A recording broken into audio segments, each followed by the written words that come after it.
قدیم مصر کے شہر الیگزینڈریا میں ایک ایسی جگہ وجود رکھتی تھی جسے علم کا سمندر کہا جا سکتا ہے۔ یہ تھی لائبریری آف الیگزینڈریا۔ یہ لائبریری صرف ایک عمارت نہیں تھی بلکہ یہ انسانی تاریخ کی سب سے بڑی اور سب سے قیمتی علمی وراثت کا مرکز تھی۔ کہا جاتا ہے اس لائبریری میں لاکھوں سکرولز اور کتابیں موجود تھی۔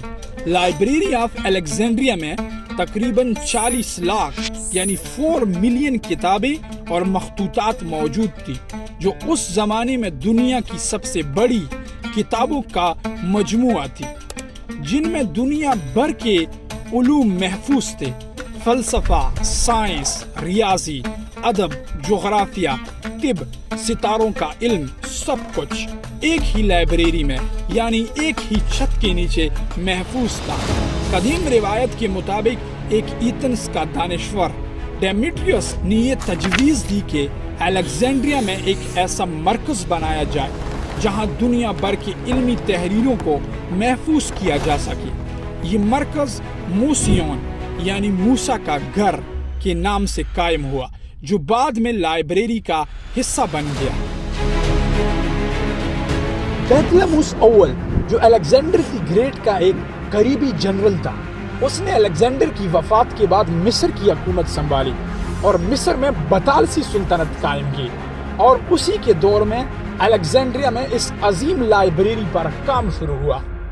لائبریری کا آغاز بیتلموس اول کے دور میں ہوا، لیکن لائبریری کی مکمل تعمیر بیتلموس دوم کے دور میں ہوئی۔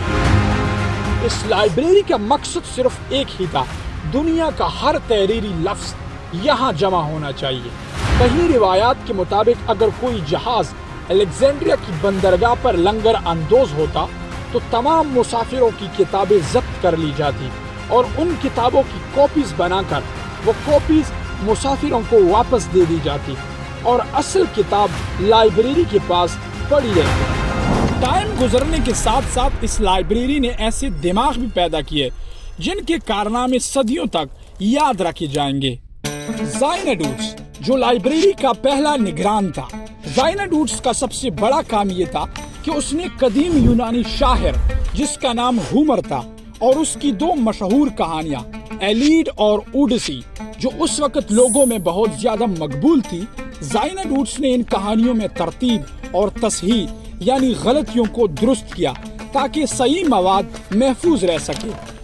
اس زمانے کے لوگ اگر ہومر کی کہانیاں سننے کے لیے جمع ہوتے تھے تو یہ ایسا ہی ہے جیسے آج کوئی شخص Game of Thrones, National Geographic documentaries اور ویکیپیڈیا کو ایک ہی پیکج میں دیکھ رہا ہو۔ یعنی یہ لوگوں کے ذہنوں اور ثقافت کا بنیادی حصہ تھی۔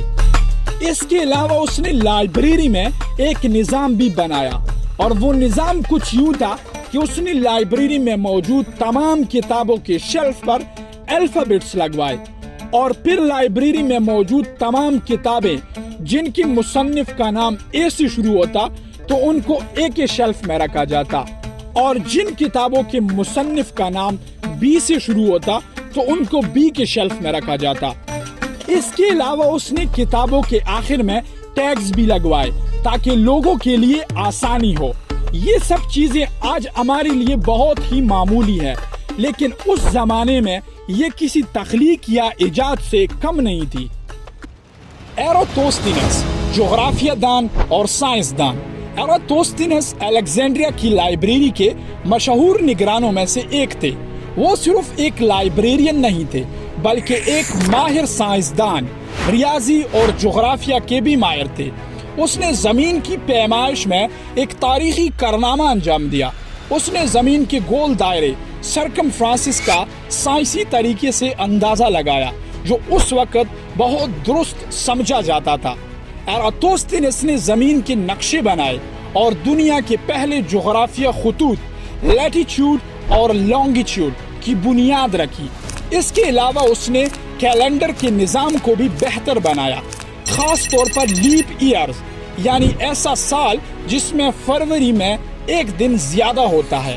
اس کی محنت سے الیگزینڈریا کی لائبریری صرف کتابوں کا ذخیرہ نہیں رہی بلکہ سائنس اور تحقیق کا ایک بہت بڑا مرکز بن گئی۔